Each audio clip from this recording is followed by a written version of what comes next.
Hey guys, are you ready for chapter 1 of The Land of Stories, The Wishing Spell? Remember, we're reading this book. It's by Chris Colfer. We read the prologue yesterday, just kind of setting up the story, kind of showing us what it's going to be about. And today we're going to start chapter 1, and I'm really excited to get started.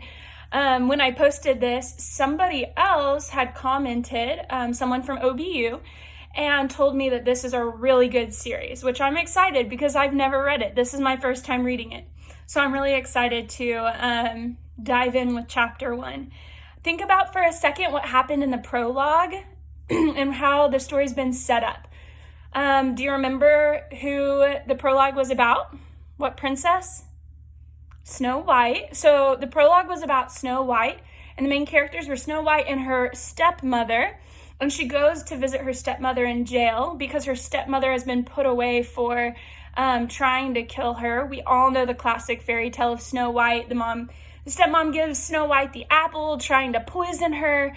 Well, apparently what we didn't know is that at the very end, she gets put away in prison. And so that's who Snow White went to go visit. And she's not mad at her stepmom.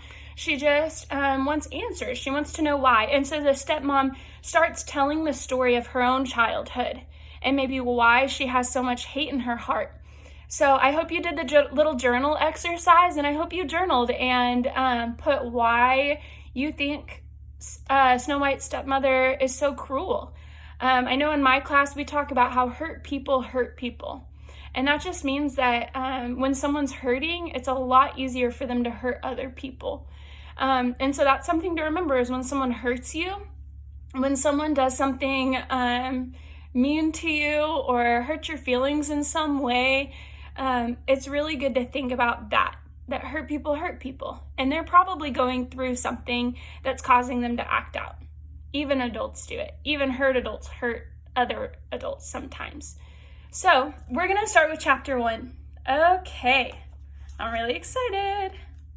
All right, chapter 1, Once Upon a Time. And the picture for this chapter is a desk with some books. So, a little different than the setting of our last, of the prologue. Once upon a time, Mrs. Peters said to her 6th grade class, "These are the most magical words our world has ever known, and the gateway into the greatest stories ever told. They're an immediate calling to anyone who hears them, a calling into a world where everyone is welcome and anything can happen. Mice can become men, maids can become princesses, and they can teach valuable lessons in the process," kind of like the one we just talked about. Alex Bailey eagerly sat straight up in her desk. She usually enjoyed the teacher's lessons, but this was something especially close to her heart. "Fairy tales are much more than silly bedtime stories," the teacher continued. "The solution to almost every problem imaginable can be found in the outcome of a fairy tale. Fairy tales are life lessons disguised with colorful characters and situations. The Boy Who Cried Wolf teaches the value of a good reputation and the power of honesty. Cinderella shows us the rewards of having a good heart. The Ugly Duckling teaches us the meaning of inner beauty." Have you read any of those stories before? Alex's eyes were wide, and she nodded in agreement. She was a pretty girl with bright blue eyes and short strawberry blonde hair that was always kept neatly out of her face with a headband. The way the other students stared at their teacher, as if the lesson being taught were in another language, was something Mrs. Peters had never grown accustomed to. So Mrs. Peters would often direct entire lessons to the front row, where Alex sat. Mrs. Peters was a tall, thin woman who always wore dresses that resembled old, patterned sofas. Her hair was dark and curly and sat perfectly on top of her head like a hat, and her students often thought it was. Through a pair of thick glasses, her eyes were permanently squinted from all the judgmental looks she had given her class over the years. "Sadly, these timeless tales are no longer relevant in our society," Mrs. Peters said. "We have traded their brilliant teachings for small-minded entertainment like television and video games. Parents now let obvious cartoons and violent movies influence their children. The only exposure to the tales some children acquire are versions changed by film companies. Fairy tale adaptations are usually stripped of every moral and lesson the stories were originally intended to teach and replaced with singing and dancing forest animals. I recently read that films are being created depicting Cinderella as a struggling hip-hop singer and Sleeping Beauty as a warrior princess battling zombies. Awesome, a student behind Alex whispered to himself. Alex shook her head. Hearing this made her soul hurt. She tried to share her disapproval with her fellow classmates, but sadly, her concern was not reciprocated. I wonder if the world would be a different place if everyone knew these tales in the way the Brother Grimm and Hans Christian Andersen intended them to be known. Mrs. Peters said, I wonder if people would learn from the Little Mermaid's heartbreak when she dies at the end of her real story. I wonder if there would be so many kidnappings if children were shown the true dangers that Little Red Riding Hood faced. I wonder if delinquents would be so inclined to misbehave if they knew about the consequences Goldilocks caused for herself with the 3 bears. So some of you may not know, but a lot of the fairy tales that you see in movies and that you read in books are actually adaptations. And I know some of you have read them or seen them, and they've changed the original stories to be a little more kid-friendly and a little happier. Because most of the original fairy tales didn't have very happy endings, and they were kind of gruesome and just a little more violent and stuff like that. So that's kind of what this teacher is talking about. So take a minute, and I want you to think about our main character of this chapter. And I'm thinking it's going to be Alex. And what do we know about Alex so far? We know that she's a girl, and do you think she likes school? I think she does. So why do you think she likes school? Maybe because she's listening really intently, because she likes to listen to her teacher while some of the other classmates don't like to listen as well. I think that she likes school. So I'm really excited let's figure out more about Alex. There's so much to learn and prevent for our futures if we just open our eyes to past teachings. Perhaps if we embraced fairy tales as much as we could, it would be much easier to find our own happily ever afters. If Alex had her way, Mrs. Peters would be rewarded with thunderous applause after each lesson she gave. Unfortunately, all that followed her classes was a mutual sigh of relief among the students, thankful that they were over. Let's see how well you all know your fairy tales, the teacher said with a smile and began pacing the room. In Rumpelstiltskin, what did the young maiden's father tell the king that his daughter could spin hay into? Does anyone know? Mrs. Peters scanned the classroom like a shark, looking for wounded fish. Only one student raised her hand. Who do you think it is? Yes, Miss Bailey, Mrs. Peters called. He claimed she could spin hay into gold, Alex said. Very good, Miss Bailey. So now we know it's Alex. She's saying Miss Bailey because it's Alex Bailey. That's her last name. Mrs. Peters said if she had a favorite student, not that she would ever admit to having one, Alex would have to be it. Alex was always eager to please. She was the definition of a bookworm. It didn't matter what time of day it was, before school, during school, after school, before bed, she was always reading. She had a thirst for knowledge, and because of it, Alex was usually the first person to answer Mrs. Peters' questions. The way she reads reminds me of some students in our class, and I can bet that you know who I'm thinking of. She tried her best to impress her classmates with every chance she got, putting extra effort into each book report and class presentation she was assigned. However, this usually annoyed the other students, and Alex was often teased for it. She constantly heard other girls making fun of her behind her back. She usually spent lunch alone under a tree somewhere with an open library book. Although she would never tell anyone, Alex was so lonely, but sometimes it hurt. Now, can anyone tell me what the compromise was that the maiden made with Rumpelstiltskin? Alex waited a moment before putting her hand up.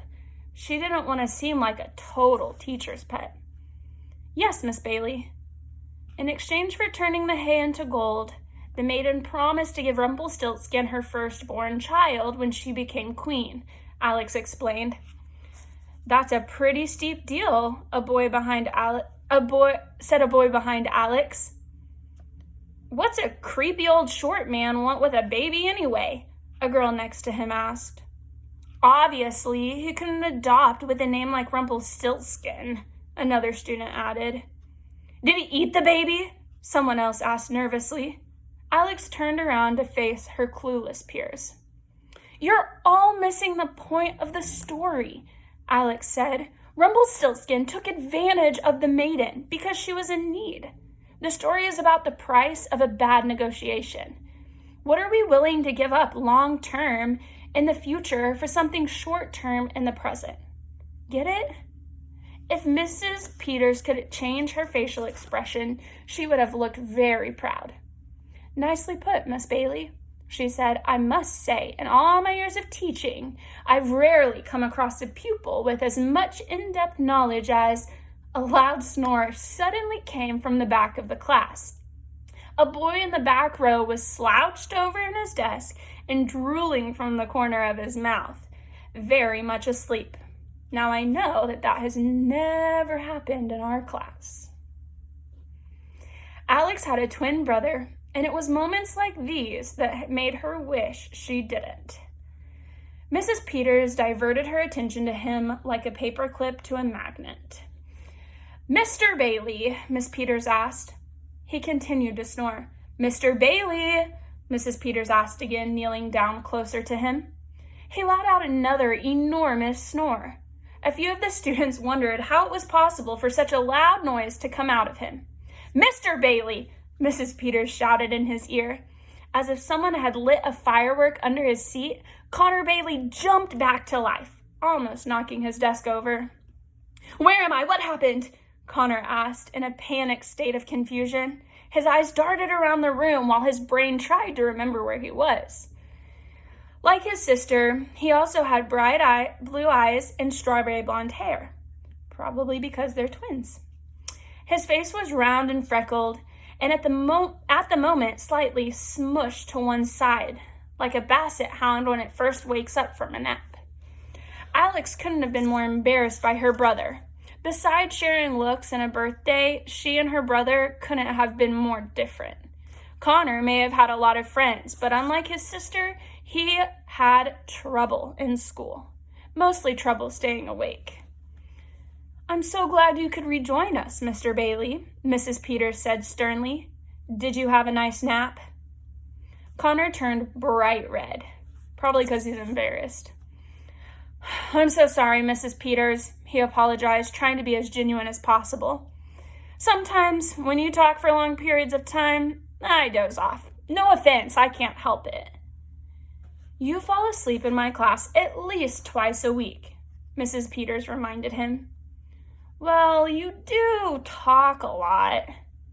Before he could stop himself from saying it, Connor knew it was the wrong thing to say.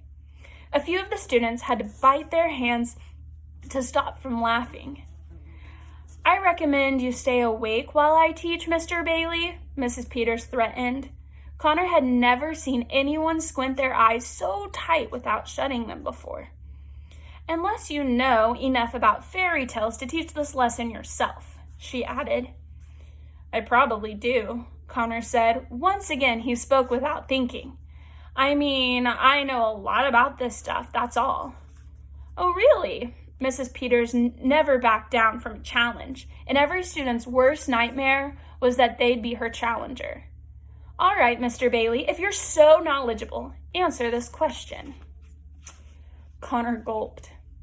In the original tale of Sleeping Beauty, how many years does the princess sleep before she is awoken by true love's first kiss? Mrs. Peters asked, studying his face. All eyes were on him, impatiently waiting for the slightest indication that he didn't know the answer. But fortunately for Connor, he did. 100, Connor answered. Sleeping Beauty slept for 100 years. That's why the castle grounds were covered in vines and stuff, because the curse affected everyone in the kingdom and there was no one to garden. Mrs. Peters didn't know what to say or do. She frowned down at him, immensely surprised. This was the first time he had ever been correct when she'd put him on the spot, and she certainly hadn't expected it. Try to stay conscious, Mr. Bailey. Lucky for you, I used my last detention slip this morning, but I can always request more, Mrs. Peters said, and promptly walked to the front of the classroom to continue her lesson. Connor sighed with relief, and the red drained from his face. His eyes met his sister's. Even she was surprised he had gotten the answer right. Alex hadn't expected Connor to remember any fairy tales. Now, class, I want you all to get out your literature books, turn to page 170, and read Little Red Riding Hood quietly to yourselves, Mrs. Peters instructed. The students did as they were told. Connor made himself as comfortable as possible at his desk and began reading. The story, the pictures, and the characters were all so familiar to him. One of the things Alex and Connor looked forward to the most when they were very young had been the trips to see their grandmother. She lived up in the mountains in the heart of the woods in a tiny house that could best be described as a cottage, if such a thing still existed. It was a long journey, a few hours by car, but the twins loved every minute of it. Their anticipation would grow as they traveled up the windy roads through the endless trees, and when they crossed a yellow bridge, the twins would excitedly exclaim, "We're almost there! We're almost there!" Once they arrived, their grandmother would greet them at the door with open arms and hugs so tight they would almost pop.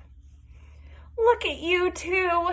You've both grown a foot since the last time I saw you," Grandma would say, even if they hadn't, and then would lead them inside, where a freshly baked batch of cookies waited for them. Their father had grown up in the woods and would spend hours each day telling the twins his adventures as a kid. All the trees he'd climbed, all the streams he'd swum, and all the ferocious animals he'd barely escaped from. Most of his retellings were highly exaggerated, but they loved this time with him more than anything else in the world. "Someday, when you're older, I'll take you to all the secret places where I used to play," their father would tease them. He was a tall man with kind eyes that would wrinkle whenever he smiled. And he smiled quite a bit, especially when he was teasing the twins. At night, the twins' mother would help their grandmother cook dinner, and after they had eaten, as soon as the dishes were done, the family would sit around the fireplace. Their grandmother would open her big storybook, and she and her father would take turns reading the twins' fairy tales until they fell asleep. Sometimes the Bailey family would be up until sunrise. They told the stories with such detail and passion that it didn't matter how many times the twins had heard the same story. They were the best memories any child could ask for. Unfortunately, the twins hadn't been back to their grandmother's cottage in a very long time. "Mr. Bailey!" Mrs. Peters shouted. Connor had dozed off again. "Sorry, Mrs. Peters," he bellowed back, sitting straight up in his seat like a soldier on guard. If looks could kill, Connor would have been dead from the scowl she was sending him. "What did we think of the real Little Red Riding Hood?" the teacher asked her class. A girl with frizzy hair and thick braces raised her hand. Mrs. Peters?" the frizzy-haired girl asked. "I'm confused." "And why is that?" Mrs. Peters said, as if asking. "What on earth could you possibly be confused about?" "Because it says the big bad wolf is killed by the hunter," the frizzy-haired girl explained. "I always thought the wolf was just upset because the other wolves in his pack made fun of his snout, and he and Little Red Riding Hood became friends in the end. At least that's what happened in the cartoon I used to watch when I was little." Mrs. Peters rolled her eyes so far into the back of her head, she could have seen what was behind her. "That she said with a clenched jaw, is exactly why we're having this lesson. The frizzy-haired girl became wide-eyed and sad. How could something so dear to her have been so wrong? For homework, Mrs. Peters said all the room unanimously slumped in their seats. You are to pick your favorite fairy tale and write a paper, due tomorrow, on the real lesson the tale is trying to teach us. Mrs. Peters went to her desk and the students began working on their assignment, with the little class time remaining. Mr. Bailey, Mrs. Peters summoned Connor to her desk. A word. Connor was in deep trouble, and he knew it. He cautiously stood up and walked to Mrs. Peters' desk. The other students gave him sorrowful looks as he walked by, as if he were walking to his executioner. Yes, Mrs. Peters? Connor asked. Connor, I'm trying to be very sensitive about your family situation, Mrs. Peters said, glaring at him over the frames of her glasses. Family situation. 2 words Connor had heard too many times in the last year. It makes me wonder what's going on with their family. If they haven't seen their grandmother in so long and their teacher knows about this family situation, I wonder what it could be. I'm thinking we're going to find out. However, Mrs. Peters continued, there is certain behavior I just will not tolerate in my classroom. You're constantly falling asleep in class. You don't pay attention, not to mention you quiz and test very poorly. Your sister seems to be functioning just fine. Perhaps you could follow her example. It was a comparison that felt like a kick in the stomach every time someone made it. Indeed, Connor was not his sister by any means, and he was always punished because of it. If this continues, I'll be forced to have a meeting with your mother. Do you understand? Mrs. Peters warned him. Yes, sir. Ma'am, sorry. It just hadn't been his best day. Okay, then, you may have a seat. Connor slowly walked back to his seat, his head hanging slightly lower than it had all day. More than anything, he hated feeling like a failure. Alex had watched the entire conversation between her brother and their teacher. As much as her brother embarrassed her, she did feel for him, as only a sister could. Alex flipped through her literature book, deciding on which story to write about. The pictures weren't as colorful and exciting as they had been in her grandmother's book, but seeing all the characters she had grown up reading about made her feel at home, a feeling that had recently become a rarity. If only fairy tales were real, she thought. Somebody could wave a wand and magically make things how they used to be. And that is the end of chapter 1. That was a really good chapter. I'm really excited to see what the rest will be about. If you would like, there are going to be some activities in the description below of the video that you can do at home that are about this chapter specifically. Some writing activities, things just make you think about the chapter and about the story as a whole. Well, I hope you enjoyed that, and I'll see you tomorrow for chapter 2.